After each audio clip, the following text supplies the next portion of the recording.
محمد وآل محمد صلوات صلی علی محمد وآل محمد.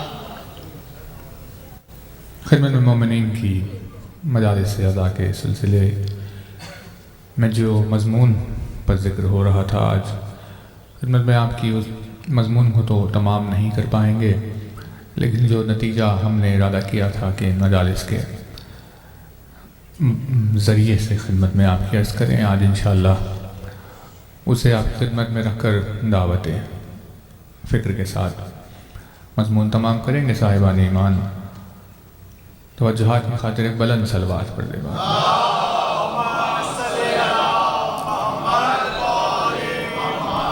ایک اور بآواز بلند صلوات پڑھ.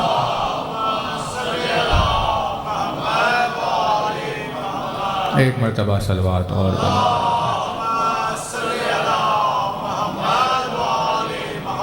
ایک بلند تر صلوات اور بلند.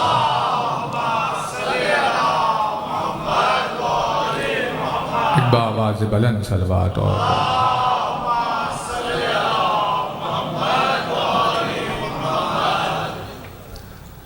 لا حول ولا قوة الا باللہ العلی العظیم. اعوذ باللہ من الشیطان اللعین الرجیم. بسم اللہ الرحمن الرحیم. الحمد للہ الذی قصرت عن رؤیتہ ابصار الناظرین وعجزت عن نعتہ اوہام الواصفین. صلی علی محمد وآلہ الطاہرین ولعنت اللہ علی اعدائہم وقتلتہم اجمعین من الآن الی قیام یوم الدین. اما بعد فقد قال اللہ سبحانہ تبارک و تعالی فی کتابہ المبین وقولہ الحق. بسم اللہ الرحمن الرحیم. الحمد للہ رب العالمین.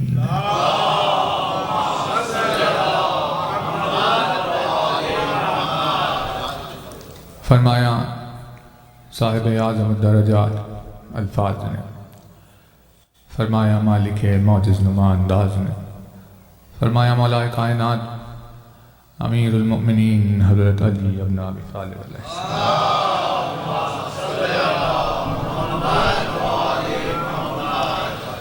مولا کائنات کے جس مبارک و مقدس فرمان سے خدمت میں آپ کی مجلس کا آغاز ہے. اپنی اس بے مثل و بے نظیر حدیث میں مولا کائنات نے قرآن مجید کی شان و شوکت و اس کی عظمت کو ظاہر کرتے ہوئے ارشاد فرمایا اور اپنے چاہنے والوں کو کتاب خدا کی تلاوت کی ترغیب دیتے ہوئے فرماتے ہیں کہ جس دعویٰ کرنے والے نے اپنے دعوے کی دلیل کے طور پر قرآن مجید کو پیش کیا تو قرآن ایک ایسی دلیل ہے جو کبھی اپنے دعویٰ کرنے والے کو مایوس ہونے نہیں دیتی. یعنی مولانا نے ارشاد یہ فرمایا کہ اگر بشر کسی بات کو کلیم کرنا چاہے اور اگر اس کے پاس دلیل کے طور پر قرآن مجید ہو، یعنی اس کے اس دعوے کو اگر قرآن سپورٹ کر رہا ہو، تو مولانا نے ارشاد فرمایا کہ اللہ کی کتاب ایک ایسی دلیل ہے جو کبھی اپنا دعویٰ کرنے والے کو مایوس ہونے نہیں دیتی. اگر کوئی دعویٰ کرنے والا ایسا دعویٰ کرے جو اس کے خلاف ہو تو اس کا ہار جانا یقینی ہے، اور جس نے اپنے دعوے کے طور پر قرآن مجید کو دلیل کے طور پر پیش کیا اس کا فتح حاصل کرنا یقینی ہے. کیونکہ قرآن کبھی اپنے آپ جس نے اسے دلیل بنایا ہے اس بنانے والے کو کبھی مایوس ہونے نہیں دیتی. 1400 برس سے دنیا میں الگ الگ مذہب و ملت کے لوگ اس جستجو کوشش میں لگے ہوئے ہیں کہ بھئی کسی ایسی بات کو کہ جس کا قرآن نے جس کی تائید کی ہے اس بات کو ہم ثابت کریں۔ تو پروردگار عالم نے کہا کہ تم یہ کوشش روز محشر تک کرتے رہو، لیکن یہ تم سے کبھی ہوگا نہیں، کیونکہ جس بات کے لیے قرآن نے تائید کر لی ہے اس کا حق ہونا یقینی ہے، اس کا سچ ہونا۔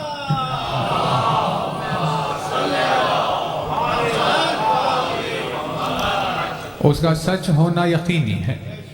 انسان کو بہت ساری ایسی آیتیں ہیں جو پہلے سمجھ میں نہیں آئی، اور جب نازل ہو رہی تھی تو مذاق اڑا رہا تھا، ہنس رہا تھا، تمسخر کیا کرتے تھے، وہ عجیب عجیب گستاخیاں کرتے تھے بارگاہ رسالت میں، اور فرماتے تھے کہ یہ کیسی بات ہے، یہ کیسے ہو سکتا ہے۔ لیکن آہستہ آہستہ آہستہ جب عقل نے ترقی کرنی شروع کی اور عقل کو بہت سارے مضامین سمجھ میں آنے لگے، تو پھر وقت کے گزرنے کے بعد عقل کو پتہ چلا کہ ہماری فکر کرنے کی صلاحیت یا ہمارا سوچنے کا طریقہ غلط تھا، قرآن مجید کی آیت نہیں۔ جیسے جیسے وقت گزرتا جا رہا ہے ویسے ویسے آیات اپنی حقیقت کو ثابت کرتی جا رہی ہے۔ پروردگار عالم نے ارشاد فرمایا کہ سنوریہم آیاتنا فی الآفاق وفی انفسہم، ہم کیا کریں گے؟ یہ جو ٹائم لیپس ہے، جو گزر رہا ہے زمانہ، آہستہ آہستہ آہستہ، یعنی سنوریہم، حالانکہ یعنی اسے کہا جائے گا جلدی، ہم جلدی ہی تمہیں دکھائیں گے، لیکن انسان کے لیے 1400 برس لگ رہے ہیں، 2000 سال لگ رہے ہیں، اسے زیادہ لگ رہا ہے، لیکن اللہ کے نزدیک وہ جلدی ہے۔ کہ جلدی ہی ہم اپنی نشانیوں کو آسمانوں میں اور خود تمہارے اپنے نفس میں اتنا زیادہ ہماری نشانیوں کا اظہار کریں گے، اور اتنا زیادہ ہماری آیتوں کو تمہارے وجود میں اور کونین میں دکھائیں گے شدت سے کہ تم آخر کار قائل ہو جاؤ گے اس بات کے کہ جو پروردگار عالم نازل کیا ہے یہ حق ہے۔ یعنی یہ گفتگو خدمت میں آپ کی اسی لیے ہو رہی ہے کہ اگر کسی انسان نے دعویٰ کیا جس کی قرآن تائید کر رہا ہے، بھلے ہی آیت اس وقت کسی کو سمجھ میں نہ آ رہی ہو، لیکن آہستہ آہستہ وقت کے گزرتے گزرتے اس کا حق ہونا واضح ہو جائے گا۔ اس وقت ہمیں یہ لگے کہ بھئی یہ غلط ہے، لیکن جب وہ انفولڈ ہوتی ہے زمانے کے گزرنے کے ساتھ آیا، تو جو ہمیں چیز ناممکن نظر آ رہی تھی وہ آہستہ آہستہ حقیقت ہو جاتی۔ تو دعویٰ کرنے والا کامیاب ہی ہو جاتا ہے اسی وقت بھی، اگر اسے کوئی صاحب عقل مل جائے، لیکن اگر کوئی صاحب عقل نہ ملے تو جب تک عقل کو ترقی ہوگی اس زمانے میں وہ کامیاب ہو جائے گا۔ اسی لیے مولا نے ارشاد فرمایا جس نے اپنے دعوے کی دلیل کے لیے قرآن مجید کو چنا تو قرآن کبھی اپنا دعویٰ کرنے والے کو مایوس ہونے نہیں دیتا۔ یہ مزاج جو مولا کائنات اپنی زبان سے بیان کر رہے ہیں یہ قرآن صامت کا مزاج ہے۔ تو جب کوئی دعویٰ کرنے والا اپنی دلیل کے طور پر قرآن صامت کو پیش کرے تو یہ اسے مایوس ہونے نہیں دیتا، تو کیسے ممکن ہے کہ اگر کوئی اپنی دلیل کے طور پر جب قرآن ناطق کو لے کر آئے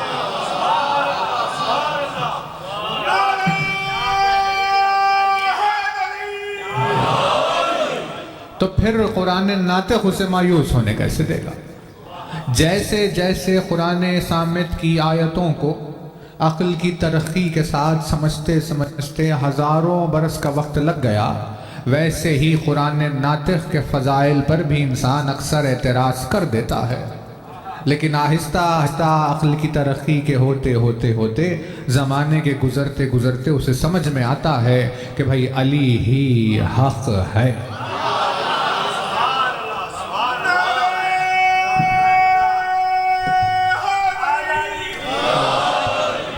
ایسے بہت سارے واقعات ہیں، ایسے بہت سارے معجزات ہیں مولا کائنات کے جو انسان کو اس وقت سمجھ میں نہیں آئی کہ یہ کیا ہو گیا، لیکن آہستہ آہستہ آہستہ زمانے کے گزرتے گزرتے اسے سمجھ میں آ رہا ہے کہ یہ کیا کیسے، ہوا کیسے، ہے نا توجہ؟ بھئی جیسے مان لیجئے کسی بھی واقعے کو لے لیجئے، معراج کے کسی واقعے کو لے لیجئے، تو رسول اکرم نے آغاز سفر معراج کیا، گھر سے نکلے، دروازے کو بھیڑا اور پھر مسجد الحرام سے سفر کا آغاز ہوا اور چلے کہاں؟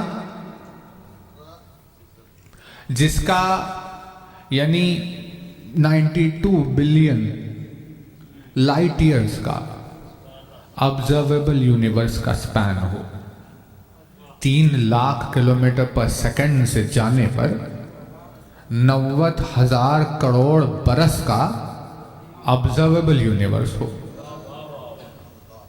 تو پھر وہ سے اس کے باطن میں، اس کے پیچھے، اس کے آگے ہے اس کا جس کا بشر کو خبر نہیں ہے، پھر اس کے بعد وہ آسمان کی تخلیق کے نیچے، پھر یہ آسمان دوسرے آسمان کے نیچے، پھر وہ تیسرے کے نیچے، پھر 7 آسمانوں کا سلسلہ، پھر اس کے بعد ایک عجیب ماحول جس کے لیے کرسی، عرش، سدرہ، دنا، فتدلہ، خوابہ، حسینہ، ادنا جیسے الفاظ استعمال کیے گئے۔ ایسے سفر پر جا کر آ گئے، جب جا کر ایسے سفر پر 90,000 کروڑ برس کے آبزرویبل یونیورس سے زیادہ کے سفر پر جا کر آ گئے، اور جس دروازے کو بھیڑ کر گئے تھے اس کی زنجیر ابھی رکی نہیں تھی۔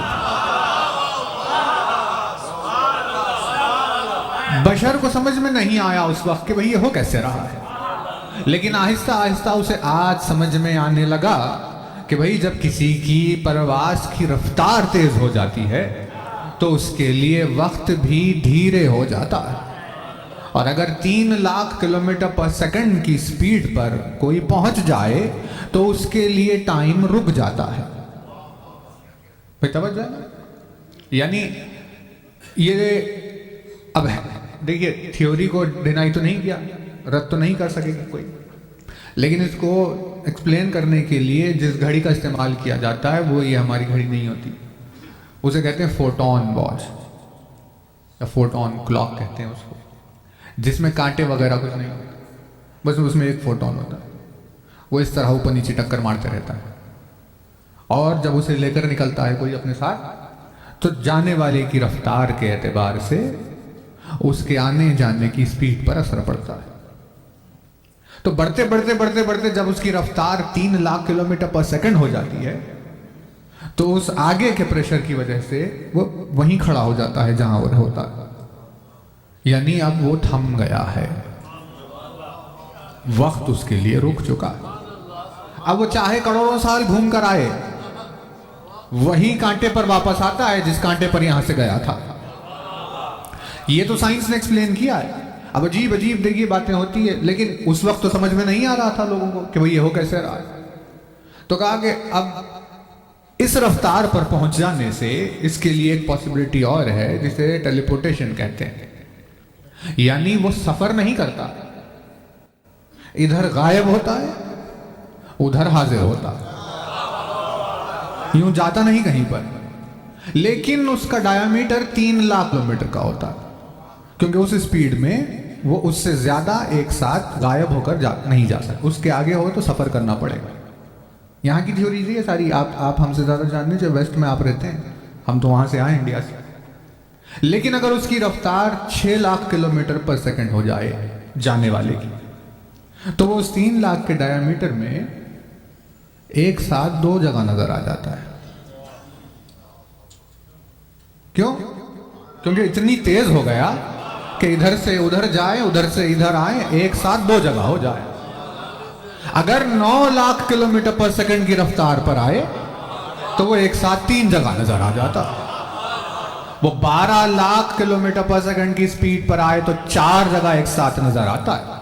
تو اب یہ باتیں اب ہو رہی ہے اتنے ہزاروں برس کے بعد، لیکن اس وقت کسی کو یہ سمجھ میں نہیں آ رہا تھا کہ کوئی اکیلی ایک ذات کیسے 40 مقامات پر نظر آئے گی۔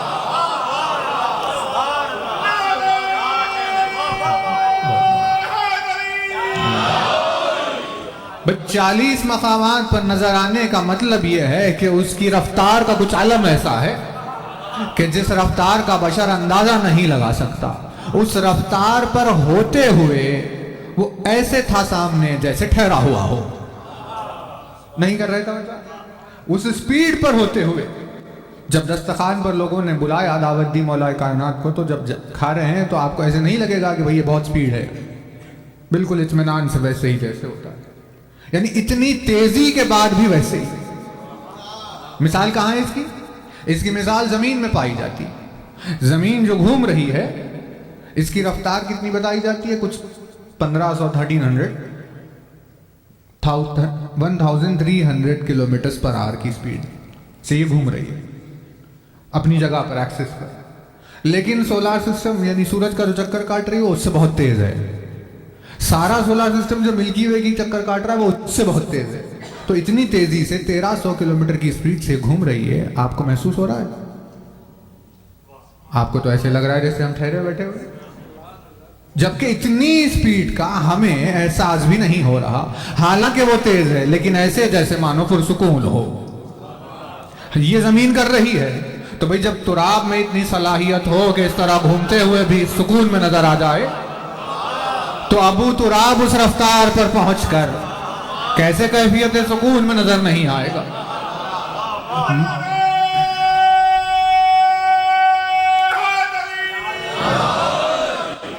مشکل یہ تھی کہ اس وقت بشر کو سمجھ میں نہیں آیا کہ یہ ہو کیسے رہا ہے، لیکن اسے آج سمجھ میں آنے لگا ہے کہ ان ساری چیزوں میں کسی پر ہم شک نہیں کر سکتے۔ جیسے جیسے وقت کے گزرتے گزرتے قرآن صامت سمجھ میں آ رہا ہے، ویسے ہی آہستہ آہستہ فضائل قرآن ناطق بھی سمجھ میں آئیں گے۔ اگر اس وقت ہمیں علی کی کوئی فضیلت سمجھ میں نہیں آئی تو اس کا مطلب یہ ہے کہ ابھی ہماری عقل تیار نہیں ہے، لیکن اگر شعور پہنچے یا پروردگار عالم کی توفیق ہو جائے کسی پر تو اسے اس فضیلت میں شفافیت نظر آتی ہے اور دل گواہی دیتا ہے کہ یہ حق ہے۔ ویسے ہی بہت سارے فضائل میں مولا کائنات ہے۔ ایک ہے جو شاید زمانے کو سمجھ میں نہ آئے کہ بھئی علی نے یہ کیا کہا۔ خدمت میں آپ کی جو گفتگو چل رہی ہے کہ الحمدللہ پر وہ صرف الفاظ نہیں ہیں، لفظ نہیں ہے، آواز نہیں ہے، کیونکہ انرجی ہے پیچھے۔ تو ویسے ہی یہ بدن بھی بدن نہیں ہے، یہ بھی تو ایک انرجی ہے، یعنی آپ کا چلنا پھرنا آنا جانا یہ جو اس میں پائی جاتی ہے قوت، یہ بھی ایک انرجی ہے۔ یعنی چیزوں میں قوت پائی جاتی ہے، طاقت۔ ہمیں لگتا ہے کہ بھئی آواز ہے، ہمیں لگتا ہے کہ بھئی کوئی تحریک ہو رہی ہے، کوئی ایسی چیز ہے، لیکن اس میں قوتیں پائی جاتی ہیں۔ ویسے ہی مولانا نے ارشاد فرمایا الحمدللہ محض کلمہ نہیں ہے، بلکہ وہ ایک قوت ہے، وہ ایک طاقت ہے، تاثیر ہے۔ اس سے ہمیں یہ سمجھ میں آیا کہ بھئی الحمد محض الفاظ نہیں ہے جو کاغذ پر لکھے ہوئے، بلکہ یہ تو ایک صورت ہے تحریر کی، لیکن الحمد کی حقیقت تو کچھ اور ہے۔ یا علی بتائیے کیا ہے؟ تو فرمایا مفتاح لذکر ہی، چابی ہے، سبب للمزید من فضل ہی، وہ سبب ہے، اور دلیلا علی آلائہ و عظمتہ و طریقا من طروق الی بلاہوتیتہ، وہ چابی ہے، وہ دلیل ہے، وہ سبب ہے، وہ طریق ہے، وہ راستہ ہے۔ یہ ساری چیزیں الحمد ہے، بھئی توجہ ہے نا، ساری چیزیں الحمد ہے۔ مفتاح بھی الحمد ہے، سبیل بھی الحمد ہے، طریق الحمد طریق بھی ہے، الحمد سبیل بھی ہے، الحمد سبب بھی ہے، الحمد مفتاح بھی ہے، الحمد دلیل بھی ہے۔ یعنی الحمد محض الحمد نہیں ہے، بلکہ یہ ساری الگ الگ چیزیں ہیں۔ لیکن جب زیارتوں میں کھڑے ہو کر کوئی زائر علی کو سلام کر رہا ہوتا ہے تو اسے سمجھ میں آتا ہے الحمد کے لیے جتنی چیزوں کی علی نے تعریف کی ہے وہ ساری چیزوں کی نسبتیں علی کی طرف بھی ہوتی ہے۔ اسی وجہ سے علی کو طریق بھی کہا گیا، سبیل بھی کہا گیا، سبب بھی کہا گیا، دلیل بھی کہا گیا۔ یعنی الحمد اصل میں ایک صورت ہے ایسی جس کے باطن میں علی کا وجود چھپا ہوا ہے۔ جو تحریر پڑھ رہا ہے اگر کوئی ایسا ہی کم ظرف ہو تو بس وہ تحریر کی صورت میں رہ جائے گا، لیکن جیسے جیسے ظرف کی بلندی کے ساتھ وہ الحمد میں اترتا جائے گا تو اترنے والے کو الحمد کی گہرائیوں میں چہرہ علی نظر آئے گا۔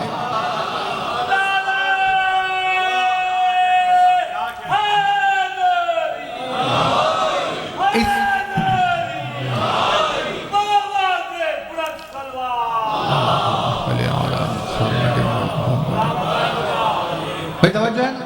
یعنی روزانہ خدمت میں آپ کی جو حوالے لے کر آئے ہیں اس میں آہستہ آہستہ تو مولا نے بیان کیا کہ قرآن مجید میں بہت سارے ایسے نام ہیں جسے لوگ نہیں جانتے کہ علی کا نام ہے. وہ سمجھ رہے ہوتے ہیں کہ وہ آیت کی تلاوت کر رہے ہیں لیکن اس میں درمیان میں علی کے نام آ جاتے ہیں. جہاں قرآن نے حق کہا وہ علی کا نام ہے, جہاں قرآن نے خیر کہا وہ علی کا نام ہے, جہاں قرآن نے وجہ کہا وہ علی کا نام ہے, جہاں قرآن نے ید کہا وہ علی کا نام ہے. ایسے بہت سارے ناموں میں علی کا ایک نام ہے الحمد. اخلاص نام علی ہے, الحمد نام علی. یاسین, مزمل, مدثر, کوثر, نصر, عصر, یہ سب فضائل مولا کائنات ہے. مولا کائنات کے یہ نام ہیں. دنیا کو بھلے ہی یہ سمجھ میں نہ آئے کہ بھئی الحمد علی کا نام کیسے ہے, کہ بھئی اب سمجھ میں نہیں آیا بھلے ہی, لیکن جب عقل ترقی کرے گی تو اسے سمجھ میں آ جائے گا. اس وجہ سے پروردگار عالم نے جو لام کی شدت رکھی ہم کے ساتھ ہمیشہ کہ دیکھو الحمدللہ, الحمد صرف اللہ کے لیے ہے. یعنی خداوند عالم کے لا شریک ہونے کے اگر موضوع کو چھیڑ دیں تو پھر دیکھیے یہ گھڑی پریشان کرے گی. لیکن انسان کیا سمجھتا ہے کہ اللہ ایک کہہ دینے سے وہ موحد ہو گیا. انسان کو ایسا لگتا ہے کہ بھئی میں نے کہا ہے کہ اللہ ایک ہے تو لہٰذا میں شرک نہیں کر رہا ہوں. ایسا ہے؟ ایسا ہی تھا ایک جو اللہ کو ایک کہہ رہا تھا. مولا کائنات نے دیکھا, اس سے پوچھا یہ بتا تو اس کے ایک ہونے کی گواہی دے رہا ہے, کیسا ایک ہے وہ؟ تو اس نے کہا کیسا ایک ہو, جیسے ایک ہوتا ہے ویسا ایک ہے. مولا نے ارشاد فرمایا وہ ایک وہ ہے جو ایک جیسا نہیں ہے.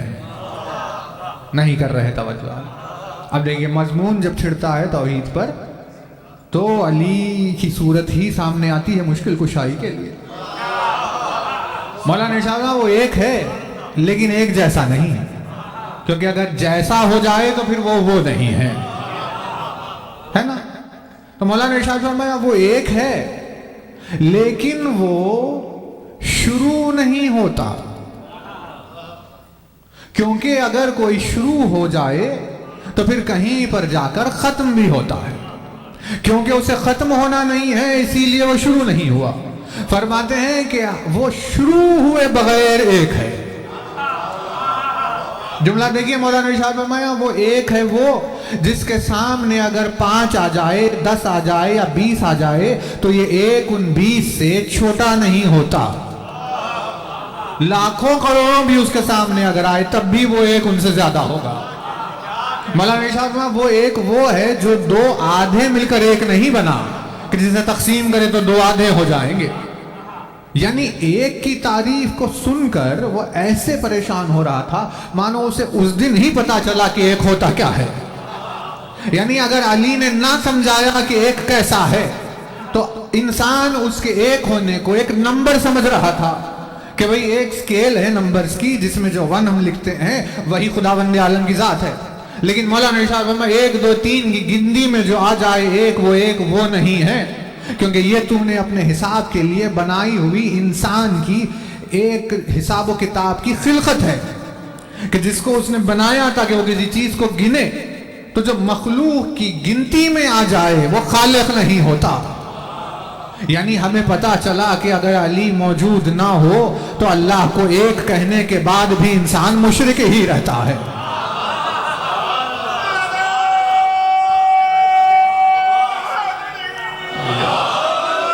بات کلیئر ہو رہی ہے نا کہ کیسے ایک ہوا. مولانا ارشاد خبردار تو ایک کہہ کر یہ نہ سمجھ لینا کہ موحد ہو گیا. بتا تو صحیح کہ تو اسے کون سا ایک سمجھ رہا ہے. کیا تو اسے وہ ایک سمجھ رہا ہے جو نمبر سسٹم میں آتا ہے, یا تو اسے وہ ایک سمجھ رہا ہے جو 2 سے کم پڑ جاتا ہے, یا تو اسے وہ ایک سمجھ رہا ہے جو کہیں سے شروع ہوتا ہے. تو اگر یہ ایک سمجھ رہا ہے ان ساروں میں جو نہیں پایا مولانا پایا وہ ایک نہیں ہے وہ. یعنی اگر یہ نہ ہو تو توحید ہی سمجھ میں نہیں آئے گی. مطلب ایک کہنے سے نہیں نکلے گا انسان. ویسے ہی شرک کی تعریف بھی کی کیونکہ انسان کو کیا لگا.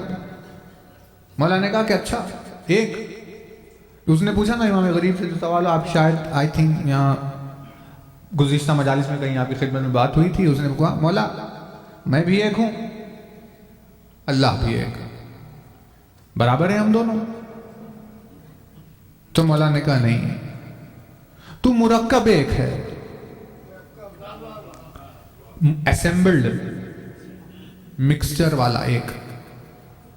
یہ کتنے مائک ہے بتائیے؟ ایک مائک۔ اس مائک میں یہاں ربر ہے، یہ پلاسٹک ہے، اسٹیل ہے، دوسری چیزیں فلاں 4-5 چیزیں ملی تو ایک مائک بنا۔ خون ہے، نفس ہے، ہڈیاں ہے، گوشت ہے، روح ہے، جذبات ہے، احساس ہے، یہ سب ملے تو ایک انسان بنا۔ مولانا صاحب لا شریک لہو، تو کیا کہہ رہا ہے اس کا مطلب؟ اس کی کوئی بیوی نہیں ہے، اس کے بچے نہیں ہیں؟ اگر تیرا لا شریک لہو یہیں تک ہے تو یہ تو شرک ہو گیا، کیونکہ تو اسے جذبات و احساس کا مرکب سمجھ رہا ہے۔ نہیں کر رہے توجہ؟ تو مطمئن ہے کہ میں اس کا بیوی نہیں مانتا، اس کے بچے نہیں مانتا، اس کے ماں باپ نہیں مانتا، اس کا گھرانہ خاندان نہیں مانتا، میرا لا شریک ہونا برابر ہو گیا۔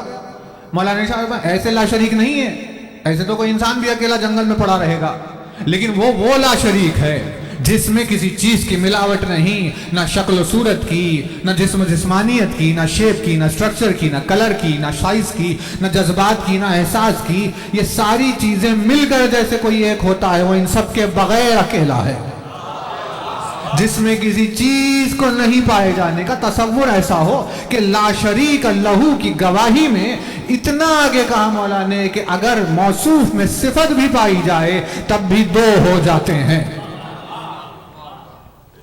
ہو رہی ہے نا بات والا؟ تو ایسے ہی شرک کا ایک ڈیفینیشن اور ہے، اس نے الحمدللہ، الحمدللہ، دیکھو الحمد کون ہے؟ الحمد نام ہے مولا کائنات کا۔ اس نے کہا یہ علی میرے لیے ہے۔ اگر کسی نے علی کے ساتھ میرے علاوہ کسی کو شریک کیا تو وہ مشرک ہو گیا۔ نہیں توجہ نہیں کر رہے بھئی؟ شرک کا ڈیفینیشن ہم بتائیں گے یا رسول اکرم بتائیں گے؟ کون ڈیفائن کرے گا شرک کیا ہے؟ وہی بتائیں گے نا۔ ارشاد فرماتے ہیں ان اللہ جعل علیا علما بینہ و بین خلقہ فمن عرفہ کانا مؤمنا ومن انکرہ کانا کافرا ومن جہلہ کانا ضالا ومن نسب معہ شیئا کانا مشرکا ومن جاء بولایتہ دخل الجنہ۔ ارشاد فرماتے ہیں بے شک اللہ نے علی کو اپنے اور اپنی مخلوق کے درمیان میں علم قرار دیا ہے۔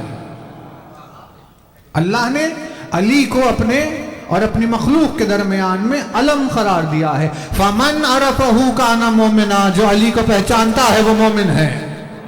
ومن انکرہ کانا کافرا، جو علی کا منکر ہے وہ کافر ہے۔ ومن جہلہ کانا ضالا، جو علی سے غافل ہے وہ گمراہ ہے۔ ومن نسب معہ شیئا کانا مشرکا، جو کسی کو بھی علی کے برابر سمجھتا ہے وہ مشرک ہے۔ نہیں کر رہے توجہ؟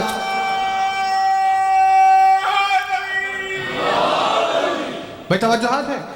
یعنی مولانا یا رسول اللہ نے کیا ارشاد فرمایا؟ ومن نسب معہ شیئا کانا مشرکا، جس نے کسی کو علی کے برابر سمجھا وہ مشرک ہو جاتا ہے۔ یعنی شرک کو جو انہوں نے بیان کیا کہ بھئی اللہ کے ساتھ شرک کا تیرے پاس تصور ہی کیا ہے؟ اگر تو نے اس کی حجت کے ساتھ کسی کو شریک کیا تو اللہ کے ساتھ شرک کر رہا ہے۔ اسی لیے پروردگار عالم نے کہا للہ، خبردار صرف میرے لیے ہے نا توجہ۔ لیکن اب یہ استدلال کی بحث ہے تو شاید گنجائش بن جائے کہ بھئی یہ تو آپ کا استدلال ہے، اس میں پروف کہاں ہے؟ حالانکہ پروف تو ہو گئی بات، لیکن پھر بھی اٹھتا ہے نا سوال۔ تو سوالوں کے اٹھنے کے عجیب و غریب مواقع ہوتے ہیں۔ غلط یہ لفظ، یہ بندش بری، یہ مضمون سست، ہنر عجب ملا ہے یہ نکتہ چینوں کو، ہمیشہ فکر ترقی بلند بینوں کو، ہم آسمان سے لائے ہیں ان زمینوں کو۔ ہے نا؟ تو خدمت میں آپ کی ہم ایک اور آج کے اس ریفرنس سے بات کو تمام کرنے کی کوشش کر رہے ہیں، پھر ایک آیت پر آئیں گے، بات تمام ہو جائے گی۔ خطبہ بے انتہا مشہور و معروف ہے، جس خطبے کا نام ہے خطبۃ الافتخاریہ، بے شمار الگ الگ مقامات پر موجود ہے۔ جو کتاب کو ہم آپ کی خدمت میں پیش کر رہے ہیں، اس کتاب کا نام ہے مشارق الانوار الیقین، مشارق الانوار الیقین فی اسرار امیر المؤمنین۔ اس کی والیوم 1 پیج نمبر 361 ہے نا توجہ؟ اب آپ آگر دیکھ لیں جسے کو دیکھنا، یہاں پر ہے خطبے کے الفاظ مولا کانا کا خطبہ یہ جو ہے بیان کیا۔ ارشاد فرماتے ہیں کہ انا، یہاں سے شروع ہوا، انا شہر رمضان، فرماتے ہیں میں رمضان کا مہینہ ہوں، میں شہر رمضان ہوں۔ ہم کیا سمجھ رہے ہیں؟ رمضان مطلب کیلنڈر کا کوئی ایک منتھ؟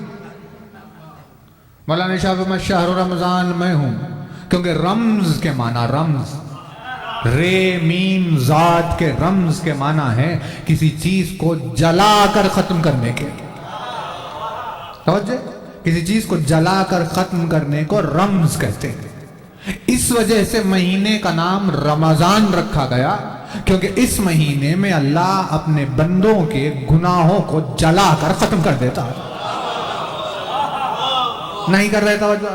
لیکن پھر بھی ایسے بہت سارے ملیں گے آپ کو جو رمضان کے بعد بھی گنہگار ہی باقی رہتے ہیں، کیونکہ گناہوں کو جلانے کا رمضان کا ڈیفینیشن رسول اکرم نے یوں دیا کہ یا علی تیری محبت گناہوں کو ایسے کھا جاتی ہے،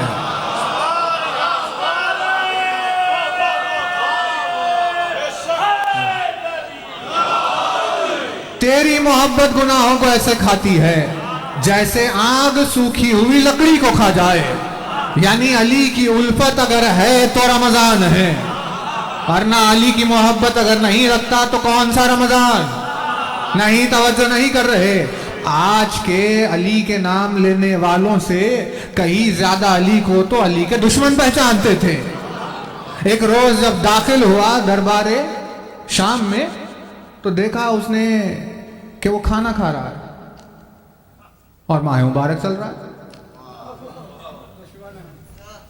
کھانا دسترخوان بچھا ہوا ہے، کھا رہا ہے چھپ کر سب سے، باہر تو روزے میں سب لوگ، وہ اندر دسترخوان بچھا کر کھا رہے۔ یہ پہنچ گئے، کہا کیا ہو گیا؟ دیکھتا نہیں ماہ مبارک چل رہا ہے تو کھانا کھا رہا ہے؟ کیا کہا اس نے بتایا؟ دشمن تھا مگر ان نام لیوا لوگوں سے زیادہ پہچانتا تھا۔ اس نے کہا اب جب علی سے دشمنی مول لی ہے تو کیا رمضان، کیا ذیقات، کیا ذیلحج۔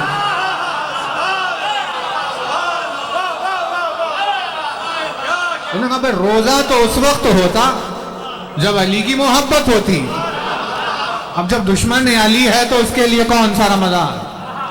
یعنی اسی لیے مولانا صاحب میری محبت کے بغیر گناہ جلتے نہیں۔ انا شہر رمضان، میں رمضان کا مہینہ ہوں، انا لیلۃ القدر، میں شب قدر ہوں۔ یعنی میری محبت کے بغیر کسی کو یہ نصیب نہیں ہوگی۔ انا ام الکتاب، میں وہ ام الکتاب ہوں جس میں سے ساری کتابیں نازل ہوئی ہے، سارے صحیفے نازل ہوئے ہیں۔ وہ جو ایک پرائمری بک ہے نا جس میں سے سارے آئے، وہ ام الکتاب میں ہوں۔ انا فصل الخطاب، جس کے اوپر خطابات ختم ہو جائے، میں وہ فصل خطاب ہوں۔ اور یہاں پر ہے، آپ آگے دیکھ لیجئے، انا سورۃ الحمد،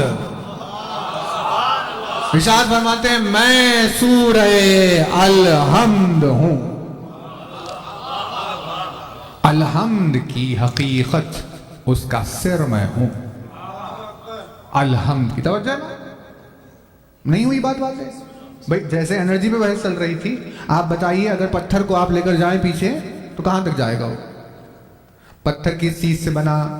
کا مٹی سے بنے گا، مٹی کس سے بنی؟ وہ ریتی سے بنے گی، ریتی کس سے بنی؟ وہ گرد سے بنے گی، گرد کس سے بنی؟ بھئی وہ اس سے بنے گی۔ آخر میں سب کہاں جائیں گے؟ وہ ایک نقطے پر ہی تو جائیں گے نا جس کے بلا سے سب ہوا۔ نہیں ہوتا ایسے؟ بھئی جب چیز ریورس جائے گی، یہ کائنات پھیل گئی نا اتنی، جب یہ پلٹ کر واپس جائے گی تو کہاں جائے گی؟ اسی ایک ڈاٹ میں جائے گی جہاں سے آئی تھی نا۔ جیسے بیج ہے تو پتے ہیں درخت کے، ڈالیاں ہیں بڑی بڑی، پھول ہے، پھل ہے، جب وہ ریورس جائیں گے تو کہاں جائیں گے؟ بیج کو ہتھیلی میں آپ نے لیا تو اس میں آپ کو کہیں آم دکھتا ہے؟ اس میں کہیں ڈالی نظر آتی ہے؟ مگر ہوتی اندر ہی ہے. جب اس زمین میں بو دیا تو وہ آہستہ آہستہ پھیل کر باہر آئی. اب ہمیں سمجھ میں ایسے آتا ہے کہ مانو ڈالی الگ ہے، بیج الگ، پھل الگ ہے اور پتے الگ، لیکن یہ سمٹ کر پھر ایک جگہ آ جائیں گے اسی بیج میں. پھر ساری کائنات سمٹ کر جب آئے گی تو ایک نقطے میں واپس آ جائے گی. تو ہر چیز پھر اسی نقطے میں ہوگی، ہے نا؟ ویسے ہی اگر سارا قرآن سمٹ جائے گا تو پھر ایک نقطے میں ہی آ جائے گا. وہی نقطہ با کہ جس کے لیے سمٹ کر اگر آ جائے آسمانی صحیفے تو 4 کتاب، چاروں سمٹ جائے تو قرآن مجید، قرآن سمٹ جائے تو الحمد، الحمد سمٹ جائے تو بسم اللہ، اور بسم اللہ سمٹ جائے تو بے، جس کے سمٹنے سے ہو جائے وہ بے کا نقطہ.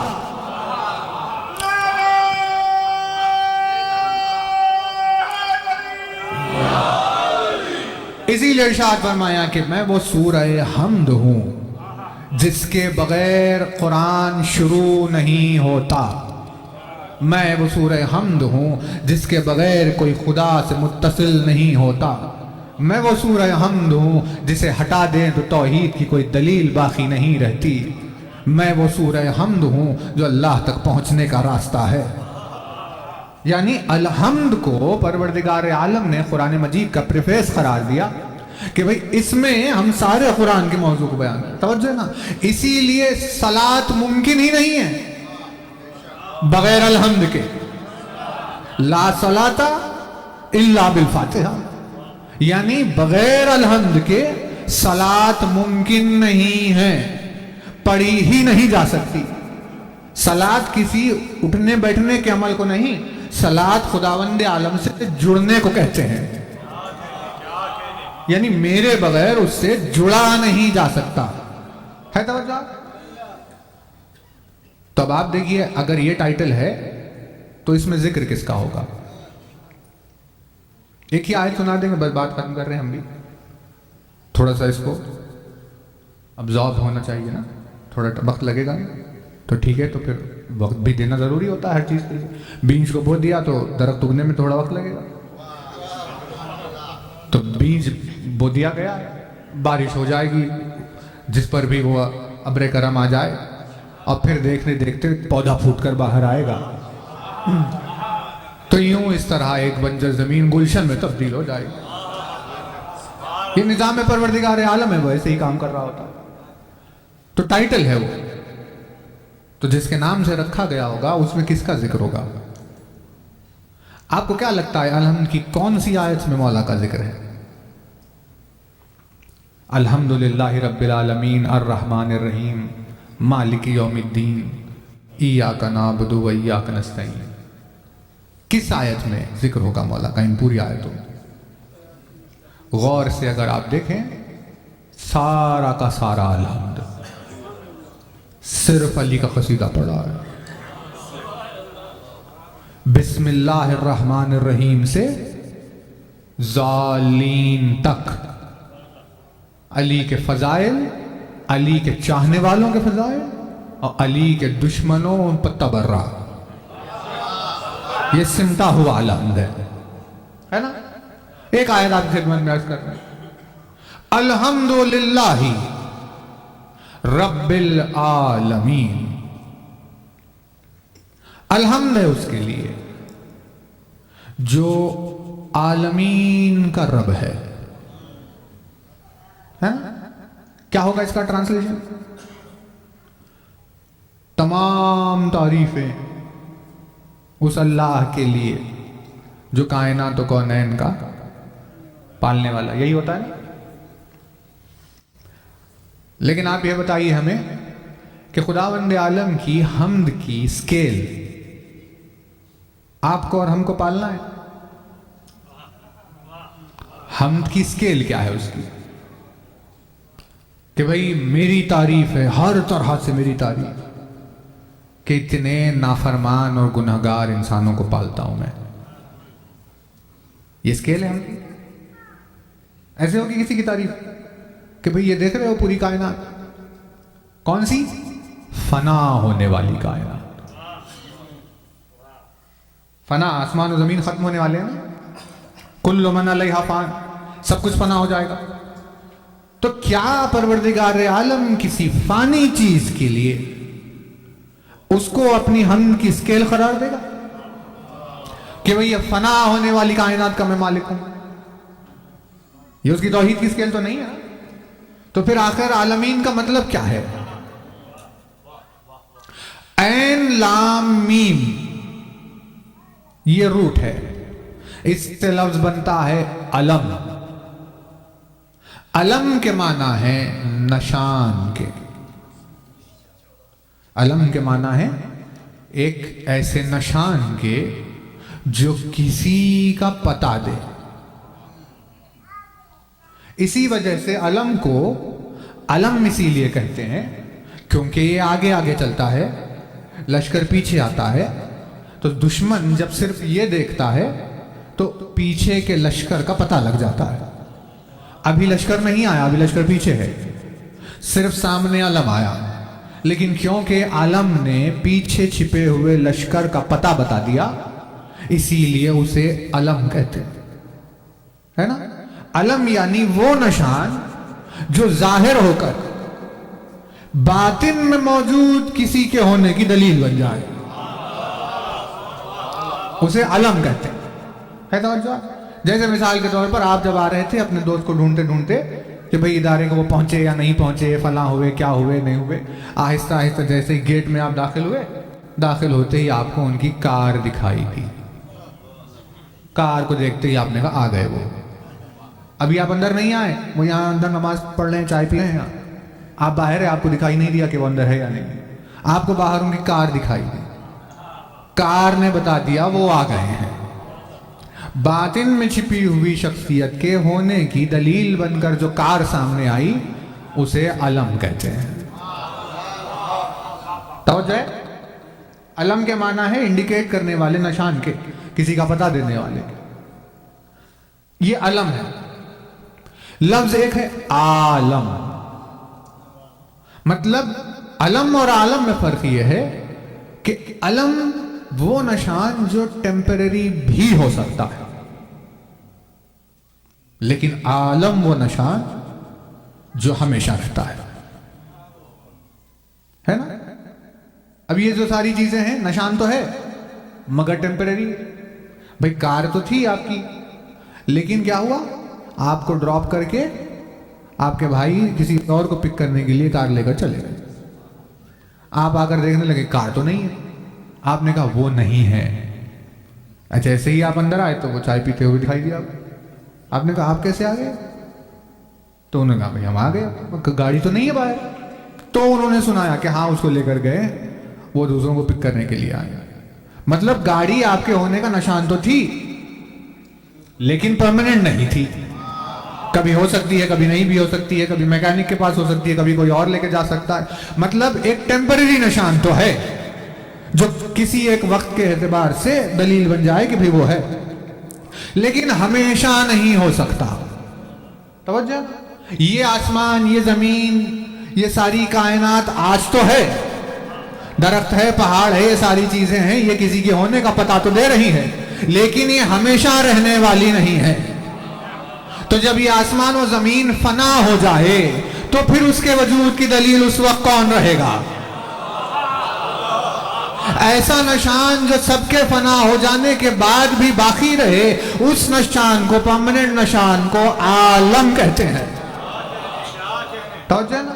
اس پرماننٹ نشان کو عالم کہتے ہیں. یعنی ایسا جسے مٹایا نہیں جا سکتا، جس کو ختم نہیں کیا جا سکتا. درخت سے پہچانا لوگوں نے اللہ کو، پہاڑوں سے پہچانا، زمین سے پہچانا، چاند سورج ستاروں سے پہچانا، لیکن کسی نے درخت کاٹ دیا، پہاڑ ٹوٹ گیا، سورج غروب ہو گیا، چاند نظر نہیں آیا، وہ ستارے اجھل ہو گئے. تو اب کیا کریں؟ تو کہا بھئی ٹیمپرری نشان تھا، پرماننٹ نہیں ہے. تو لہٰذا ایک ایسا نشان جو سب کے ختم ہونے کے بعد بھی باقی رہے، اس پرماننٹ نشان کو عالم کہتے ہیں. لیکن عالم سنگولر کو کہتے ہیں، اکیلے کو، ایک کو. ایک اگر ہو تو اسے عالم کہا جاتا ہے، اگر 14 ہو جائے تو انہیں عالمین کہا جاتا ہے.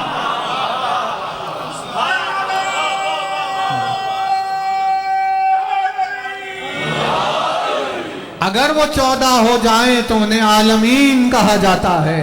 پروردگار عالم نے الحمدللہ رب العالمین، اسے ناز اپنے آپ پر اس واسطے نہیں ہے کہ وہ ہمارا رب ہے، بلکہ اسے اپنے آپ پر اس وجہ سے ناز ہے کہ وہ 14 عالمین کا رب ہے۔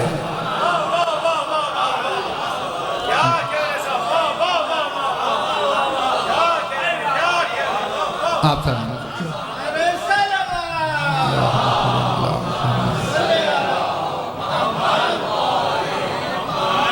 ہماری ربوبیت کو وہ سکیل نہیں بناتا اپنی حمد کی کہ بھئی ایسا گناہگار یہ بدماش انسان میں اس کا رب ہوں، یہ شان ہے اس کی، یہ تعریف ہے کوئی؟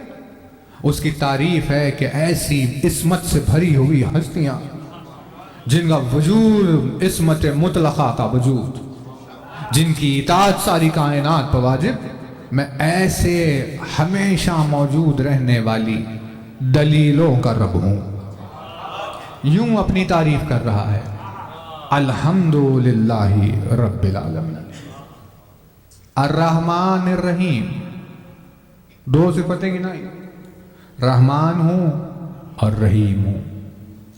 اب خالق بھی تھا، قادر بھی تھا، حکیم بھی تھا، کیا کیا تھا، وہ نہیں، رحمان اور رحیم۔ کہ یہ کیا ہے؟ کہ رحمان اور رحیم دونوں رحم کے معنی ہیں، لیکن رحم وہ جو سب پر ہو اسے رحمانیت کہا گیا، رحم وہ جو مخصوص لوگوں پر ہو اسے رحیمیت کہا گیا ہے نا؟ یعنی مان لیجئے جیسے ہوتا ہے نا بھئی، آپ نے سب کے لیے ایک دسترخوان بچھا دیا تو وہ سب کے لیے کامن ہو گیا، پھر آپ نے قبلہ کے لیے ایک الگ دسترخوان بچھا دیا تو وہ تھوڑا سا الگ ہو گیا۔ مطلب ایک چیز تو چل رہی ہے جو جنراسٹی ہے آپ کی سب پر، ایک میں تھوڑی سی خصوصیت ہے، تو خداوند عالم نے کہا سب کو بغیر مذہب و ملت کے دائرے کے، دھوپ آئے گی تو سب پر آئے گی، پانی ملے گا تو سب کو ملے گا، ہوا چلے گی تو سب کو چلے گی، اب سجدہ کر رہا ہے نہیں کر رہا ہے، کافر ہے مسلمان ہے مشرک ہے کیا ہے، اس سے نہیں، سب کو، اسے کہتے ہیں رحمانیت۔ لیکن جب کہے کہ بھئی یہ ہمارا دوست ہے اسے قریب بلاؤ، اس کے لیے کچھ خاص اطاعت ہوگی، اسے کہتے ہیں رحیمیت۔ ہے توجہ؟ رحمانیت کے لیے ذریعہ اس نے رسول کو قرار دیا کہ آپ کی وجہ سے سب پر رحمان ہوں، آپ ہے تو سب کے اوپر یہ رحم ہو رہا ہے۔ رحیمیت کے لیے اس نے علی کو وسیلہ قرار دیا۔ اسی لیے ہمیں آج تک صرف اتنا ہی پتا چلا کہ رحمان کا مزاج کیسا ہو سکتا ہے۔ یہ بے شمار نعمتیں، یہ زمین، یہ پانی، یہ ہوا، یہ پھل، یہ پھول، یہ نعمتیں، یہ ترکاریاں، یہ رنگ، یہ گلشن، یہ ساری کائنات رحمانیت کے سبب دی جا رہی ہے۔ ابھی علی کے چاہنے والوں کو اس نے کچھ دینا شروع ہی نہیں کیا، لیکن جب محشر کے میدان میں علی کی محبت رکھنے والے سامنے آئیں گے تو اس دن وہ اپنی رحیمیت کا اظہار کرے گا۔ تو جب رحمانیت میں اتنا سب ہو گیا تو کوئی تصور کرے کہ رحیمیت میں کیا ہوگا۔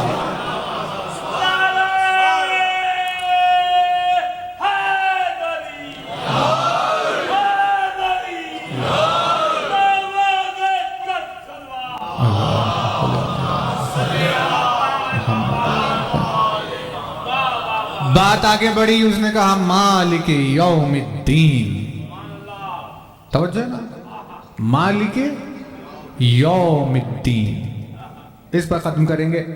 ایاک نعبد تو بہت بڑا چیپٹر ہے، مجلس انڈیا میں ہوئی تھی، اس پر بہت نازک بھی ہے، کبھی اگر آپ کو موقع مل جائے تو دیکھیے، اور ہم پھر کبھی حاضر ہوں گے تو آئیں گے بات۔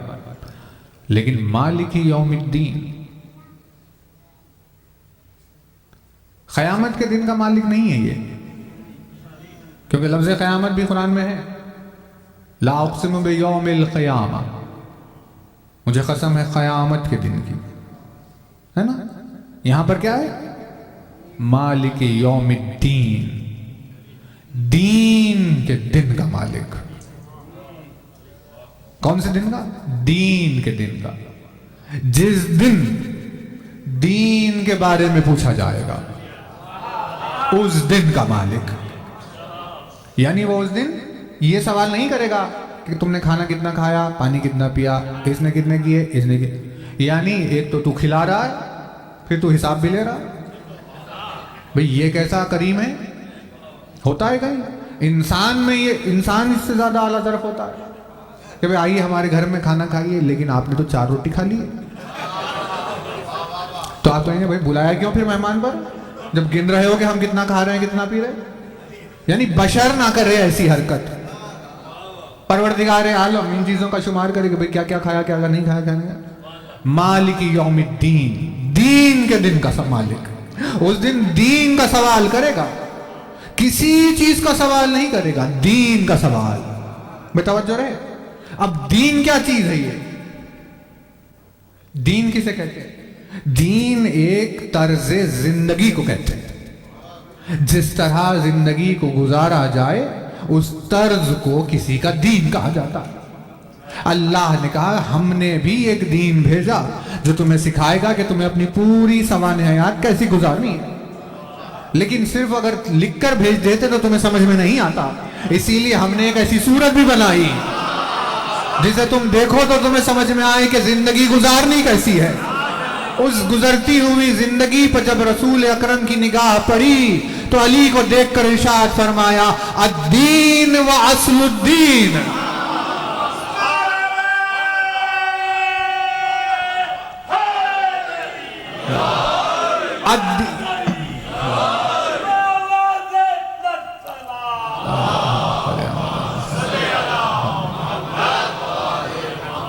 الدین و اصل الدین وَهُوَ رَجُلٌ وَهُوَ عَلِي ابن ابی طالب. فرماتے ہیں دین بھی علی ہے، اصل دین بھی علی ہے. یعنی قیامت کا دن نہیں، مالک یوم الدین. اس دن وہ مخلوق کو جمع کر کے علی کے تعلق سے پوچھے گا. جب علی کی محبت کا جواب مل جائے گا تو کیونکہ ساری کائنات کو علی کی خاطر پیدا کیا تھا، اسی لیے علی کے چاہنے والے سے حساب نہیں لے گا کہ کتنا کھایا، کتنا پیا، کیا کیا. اگر کسی کے دل میں علی کی محبت ثابت نہیں ہوگی تو اس سے پوچھے گا کہ بھئی جس کے لیے ہم نے یہ سب بنایا تھا تو اس کو چھوڑ کر کس منہ سے روٹی کھا رہا تھا، کیا سوچ کر پانی پی رہا تھا. یعنی ایک ایک دانے کا حساب لے گا. کس سے؟ اس سے جس نے اس دانے کے مالک کا حق ادا نہیں کیا.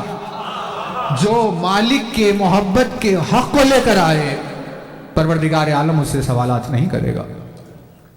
پورا الحمد ایسے ہی چلا.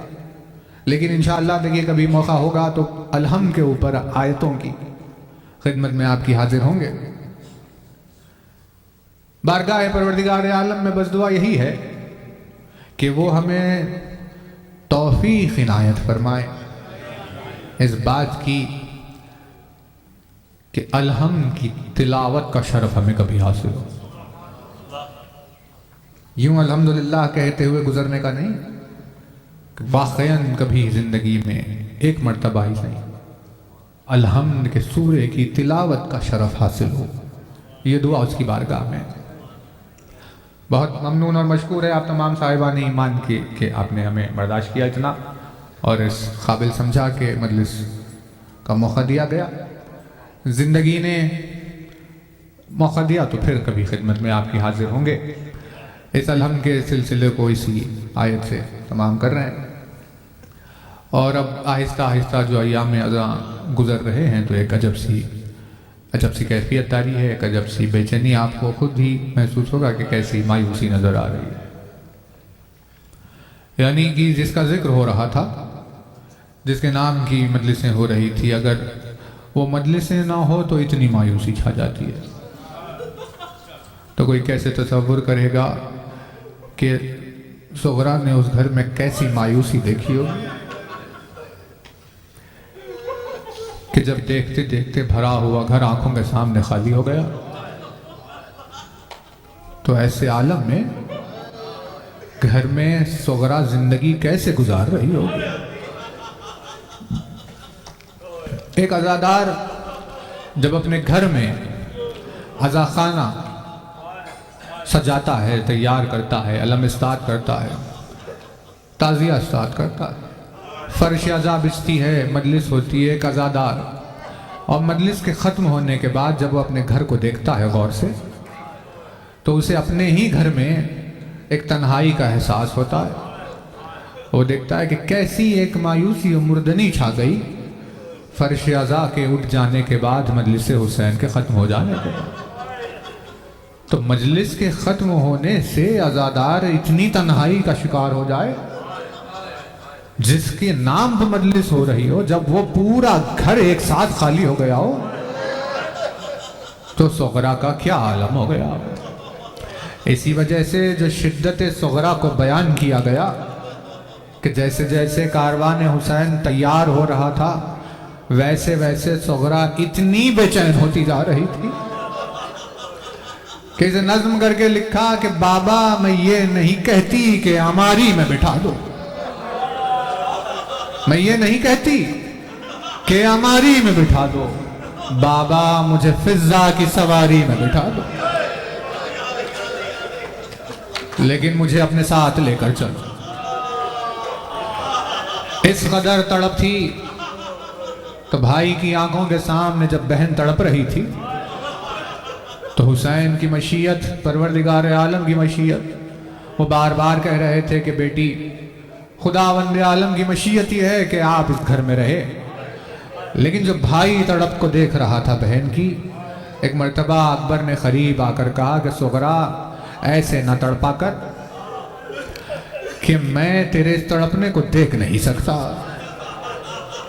بابا کی مشیت، پروردگار عالم کی مشیت ہے، میں یہاں کچھ کر نہیں سکتا، لیکن اتنا ضرور وعدہ کرتا ہوں کہ جیسے ہی حالات سازگار ہو جائیں تو سب سے پہلے تجھے لینے کے لیے آؤں گا۔ بھائی بہن تڑپتے ہوئے ایک دوسرے سے ودا ہو رہے تھے۔ حسین اور زینب ایک ساتھ اس منظر کو دیکھ رہے تھے۔ یہاں پر ان دونوں کی تڑپ کو دیکھ کر زینب کی آنکھ میں آنسو آ گئے تھے، لیکن حسین کا جو گریہ تھا کہ نگاہ امامت روز عاشور کربلا کے میدان میں زینب کے دل کی تڑپ کو دیکھ رہی تھی کہ جب حسین جیسا بھائی مقتل میں جانے کے لیے زینب سے رخصت لے گا۔ تڑپتے تڑپتے کسی طرح اکبر نے صغرا کو سنبھالا۔ یہاں پر بھی صغرا کے بین کا ایک عجب جملہ نظم کیا کہ کسی طرح اپنے قلب کو سنبھال کر صغرا نے کہا کہ ٹھیک ہے بھیا جانا، لیکن اب جا رہے ہو تو ایک فریاد ہے بہن کی۔ پوچھا کہ وہ فریاد کیا ہے؟ کہا کہ دیکھو راستے میں اثناء راہ اگر کبھی آپ کی شادی کے سامان کا اسباب ہو جائے تو بہن کی فریاد یہ ہے کہ سر پہ اگر صحرا سجانا، بھیا مجھے بھول نہ جانا، مجھے لینے کے لیے ضرور آ۔ اکبر کا دل تڑپتا رہ گیا۔ صغرا اثناء راہ شاہراہ پہ بیٹھ گئی۔ انتظار جاری رہا۔ کربلا کے میدان میں عاشور کا روز نمودار ہوا۔ شہادت علی اکبر ہوئی، سینے میں برچھی کا پھل، باپ ضعیف باپ سرہانے۔ پوچھا میرے لال کوئی حسرت؟ اکبر نے کہا بابا صغرا کی یاد ستا رہی ہے، میرا انتظار کر رہی ہوگی، میں نے وعدہ کیا تھا لینے کے لیے آؤں گا، ایک مرتبہ دیدار کرا دو۔ حسین نے انگلیوں کو بلند کیا کہ میرے لال درمیان سے دیکھ لے۔ اکبر نے کہا بابا کوئی ضعیفہ نظر آ رہی ہے۔ کہا کوئی ضعیفہ نہیں اکبر، وہی صغرا ہے، تیرے انتظار میں اس کا یہ حال ہو گیا۔ عاشور کے روز صغرا کا یہ حال۔ اب کاروان پلٹ کر جب مدینے واپس جا رہا ہے تو بشیر کی آواز آئی کہ حسین کا کاروان قافلہ مدینے واپس آیا ہے۔ روزانہ جو انتظار کیا کرتی تھی، اب جب صغرا سے کہا کہ حسین کا قافلہ آ گیا ہے، استقبال کے لیے چلتے ہیں، تو بین کو پھر سے نظم کیا انیس نے عجب انداز میں۔ وہ بولی میرے دل میں ہے کچھ اور ہی خیال، وہ بولی میرے دل میں ہے کچھ اور ہی خیال، جب تک نہ گھر میں آئے گا خیر النساء کا لال، کپڑے نہ بدلوں گی نہ گوندوں گی سر کے بال، آنے دو ان کو جن کے لیے ہے یہ میرا حال، شکوے کروں گی آنکھوں سے آنسو بہاؤں گی، بابا کو یہ پھٹا ہوا کرتا دکھاؤں گی۔ ارے ایسے انتظار کر رہی تھی ایک بیٹی اپنے باپ کا، لیکن جب سامنا ہوا تو پتا چلا کہ نہ حسین آئے، نہ عباس، نہ علی اکبر۔ زینب ماتم کرتے ہوئے آ رہی تھی کہ سارا فرزند زہرا کا گھر لٹ گیا، عاشور کے میدان میں حسین کی شہادت ہو گئی۔ ایک مرتبہ اپنے نانا کے روضے کی طرف رخ کیا، ایک مرتبہ ماں کی مزار کی طرف رخ کیا۔ ارے ایسے زینب پہنچی جیسے کوئی شیرخوار اپنی ماں کی آغوش کی طرف جاتا ہے، جا کر ایک مرتبہ اپنے آپ کو مزار سیدہ پر گرایا اور کہنے لگی اماں ہم سب کربلا کے میدان میں لٹ کر آئے ہیں، ارے تو نے جسے نازوں سے پالا تھا میدان کربلا میں بھوک و پیاس کی شدت میں قتل ہو گیا، یہ اس کا خون بھرا کرتا تیرے لیے لے کر آئی ہوں۔ ارے سفر پر جاتا ہے کوئی تو واپسی میں کچھ تحفے بھی لے کر آتا ہے، ارے زینب جو سوغات لے کر آئی ہے وہ اپنے بھائی کا خون بھرا ہوا کرتا۔ ایک مرتبہ قریب آ کر کہنے لگی اماں کچھ اور بھی لائی ہوں، اگر یہ اطراف میں مجمع نہ ہوتا تو تجھے چادر ہٹا کر بتاتی میرے بازوؤں کا کیا حال ہو گیا۔ ارے ان بازوؤں پر رسیوں کے نشان ہے۔ یوں مدینے میں آمد کی خبر پر عزادار ماتم کر رہے ہیں، لیکن دو جملے اور خدمت میں آپ کی عرض کر رہے ہیں، کیونکہ یہ ایام صاحب العصر کی یتیمی کے ایام ہے۔ 28 برس کے سن میں باپ کی شہادت اور 5 برس کے سن میں امام کی غیبت، یعنی 28 برس کا سن اس دنیا سے گزرنے کا سن ہوتا ہے۔ امام عسکری کو پہلی ربیع الاول کو زہر دیا گیا، 7 روز زہر سے تڑپتے رہے، زمین پر تڑپتے ہوئے کروٹیں لیتے، ایک مرتبہ فرش کو ہٹا دیتے اور خاک پر تڑپتے سلام عرض کرتے میرا سلام اس غریب پر جس کا لاشا جلتی ہوئی زمین پر تڑپ رہا تھا، جس کے بدن کے زخموں کے لیے جلتی ہوئی زمین مرہم بن گئی تھی۔ بیٹا بہت دور مدینے میں، امام عالم تنہائی میں تڑپ رہے تھے، امام کی شہادت ہوئی، لیکن 5 برس کی کم سنی میں امام وقت بے اجاز حاضر ہوئے، غسل و کفن بھی ہوا، امام کا جنازہ بھی اٹھا، نماز جنازہ بھی پڑھائی گئی۔ لیکن 5 برس کے سن میں جب یہ سارے اہتمام پورے کیے تو ایک مرتبہ اٹھ کر کربلا کی طرف رخ کیا، امام وقت نے زیارت ناہیہ کا آغاز کیا، سارے شہیدوں کے ساتھ سلام عرض کرتے ہوئے کہا کہ میرا سلام اس غریب بیٹے کے اوپر جس کی آنکھوں کے سامنے باپ کا لاشا پڑا رہا اور وہ اس کے لاشے کو بے گور و کفن دیکھتا رہا۔ ایسے اہل بیت اطہار پہ سلام عرض کیا، اور جو سرداب میں گئے جس کی زائرین زیارت کرتے ہیں وہاں سے امام کی غیبت شروع ہو گئی۔ جب حکومت کے ظالموں نے آ کر امام کو تلاش کرنا چاہا تو امام زمان نظر نہیں آئے کہ وہ کہاں چلے گئے، امام کی غیبت کا آغاز ہو گیا۔ ایک حساسیت کی بات ذہن میں آئی کہ پروردگار عالم نے یہ دیکھا کہ میری حجت کی اولاد اور میری حجت 28 برس کے سن میں باپ کا سایہ سر سے اٹھ گیا اور 5 برس کی کمسنی میں یتیم ہو گیا۔ پروردگار عالم نے گویا ردائے غیبت سے اپنی حجت کو اپنی آغوش میں لے لیا، کہا کہ نہیں 5 برس کے سن میں یہ یتیم ہو گیا، کہیں یہ حکومت کے ظالم آ کر اس پر ظلم نہ کرے۔ پروردگار عالم نے امام کی غیبت کا آغاز کر دیا، کہا مولا بڑی غربت ہے کہ 5 برس کے سن میں تو یتیم ہو گیا، تجھے پردہ غیبت میں جانا پڑا، لیکن کاش ایسا کوئی پردہ کربلا کے میدان میں بھی ہوتا تو حسین کی 3 برس کی بچی کو یتیمی کے آغاز میں تماچے کھانے نہیں پڑتے۔ ارے سکینہ پر جب یتیمی آئی تو 3 برس کے سن میں زبان پر نام حسین آتے ہی شمر کا پتھر جیسا ہاتھ، سکینہ کے رخساروں پر تماچوں کے نشان، بابا کو یاد کرتے ہوئے یہ سرداب میں پردہ غیبت میں گئے، وہ زندان شام کے اندھیروں میں سپرد خاک ہو گئے۔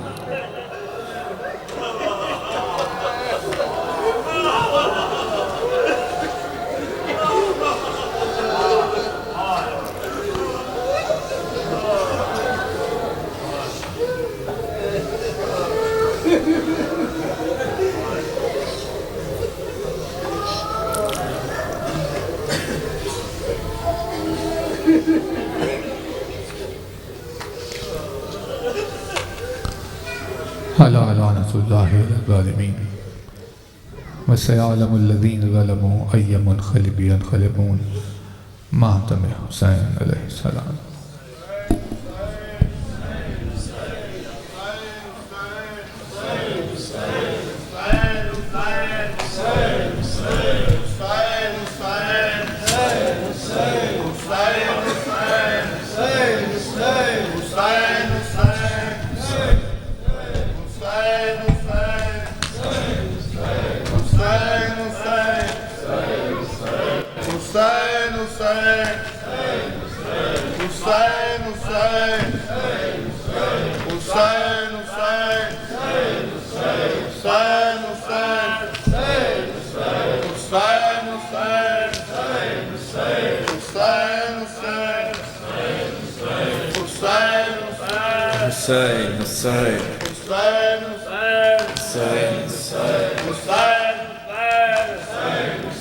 بے وارثی ہو یا بے ردائی، دنیا میں تیرا ماتم رہے گا، زینب کا تجھ سے وعدہ ہے بھائی، دنیا میں تیرا ماتم رہے گا، زینب کا تجھ سے وعدہ ہے بھائی، دنیا میں تیرا ماتم رہے گا، زینب کا تجھ سے وعدہ ہے بھائی، دنیا میں تیرا ماتم رہے گا، بے وارثی ہو یا بے ردائی، بے وارثی ہو یا بے ردائی، دنیا میں تیرا ماتم رہے گا، زینب کا تجھ سے وعدہ ہے بھائی، دنیا میں تیرا ماتم رہے گا، زینب کا تجھ سے وعدہ ہے بھائی، دنیا میں تیرا ماتم رہے گا، پیغام تیرا مٹنے نہ دوں گی، پیاسی رہوں گی پیدل چلوں گی، پیاسی رہوں گی پیدل چلوں گی، مظلومیت کی بن کر گواہی، مظلومیت کی بن کر گواہی، دنیا میں تیرا ماتم رہے گا، زینب کا تجھ سے وعدہ ہے بھائی، دنیا میں تیرا ماتم رہے گا، زینب کا تجھ سے وعدہ ہے بھائی، دنیا میں تیرا ماتم رہے گا، پرچم اٹھا کر غازی کا اپنے پورے کروں گی، میں تیرے وعدے پورے کروں گی، میں تیرے وعدے، بابا کریں گے مشکل کشائی، دنیا میں تیرا ماتم رہے گا، زینب کا تجھ سے وعدہ ہے بھائی، دنیا میں تیرا ماتم رہے گا، زینب کا تجھ سے وعدہ ہے بھائی، دنیا میں تیرا ماتم رہے گا، بیٹوں کا ماتم اس دم کروں گی، چہلم تمہارا جب کر چکوں گی، چہلم تمہارا جب کر چکوں گی، میں نے یہی ہے منت اٹھائی، دنیا میں تیرا ماتم رہے گا، زینب کا تجھ سے وعدہ ہے بھائی، دنیا میں تیرا ماتم رہے گا، زینب کا تجھ سے وعدہ ہے بھائی، دنیا میں تیرا ماتم رہے گا۔ چادر کے بدلے سر لوں گی اس کا، مجلس کی خاطر گھر لوں گی اس کا، مجلس کی خاطر گھر لوں گی اس کا، نسل یزیدی دے گی دہائی، دنیا میں تیرا ماتم رہے گا، زینب کا تجھ سے وعدہ ہے بھائی، ماتم رہے گا، زینب کا تجھ سے وعدہ ہے بھائی، دنیا میں تیرا ماتم رہے گا۔ ہر گھر میں ہوگا اب تیرا ماتم، ہر روز ہوگا مثل محرم، ہر روز ہوگا مثل محرم، دیکھے گی اب تو ساری خدائی، دیکھے گی اب تو ساری خدائی، دنیا میں تیرا ماتم رہے گا، زینب کا تجھ سے وعدہ ہے بھائی، دنیا میں تیرا ماتم رہے گا، زینب کا تجھ سے وعدہ ہے بھائی، دنیا میں تیرا ماتم رہے گا، زینب کا تجھ سے وعدہ ہے بھائی، دنیا میں تیرا ماتم رہے گا۔ حسین حسین حسین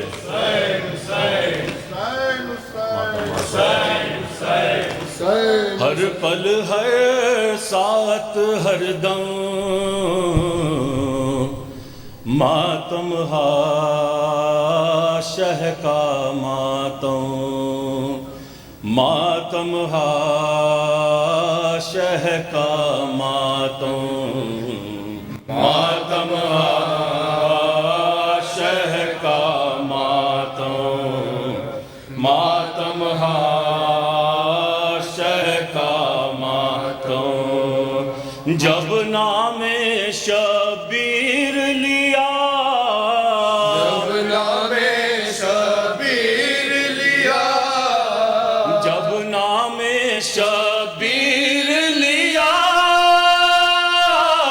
بھول گئے دنیا کے غم، ماتم ہا شہ کا ماتم، ماتم ہا شہ کا ماتم، پہنچے لاش اکبر پر، لاش اکبر پر، پہنچے لاش اکبر پر، گرتے پڑتے شاہ امم، ماتم ہا شہ کا ماتم، ماتم ہا شہ کا ماتم، لے آئے ہیں مقتل سے، مقتل سے، لے آئے ہیں مقتل سے، لاش اکبر شاہ امم، ماتم ہا شہ کا ماتم، ماتم شہ کا ماتم، لوگوں کا نعرے نہر ہوئے، نہر ہوئے، لوگوں کا نعرے نہر ہوئے، باز ہوئے عباس قلم، ماتم ہا شہ کا ماتم، ماتم شہ کا ماتم، تر ہے خون سے غازی کے، غازی کے، تر ہے خون سے غازی کے، مشکیزے کے ساتھ علم، ماتم ہا شہ کا ماتم، ماتم شہ کا ماتم، تشنا باپ کے ہاتھوں پر، کے ہاتھوں پر، تشنا باپ کے ہاتھوں پر، توڑ دیا بے شیر نے دم،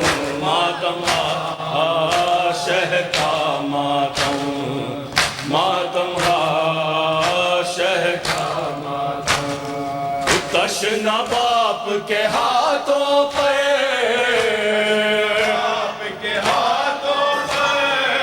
تشنا باپ کے ہاتھوں پہ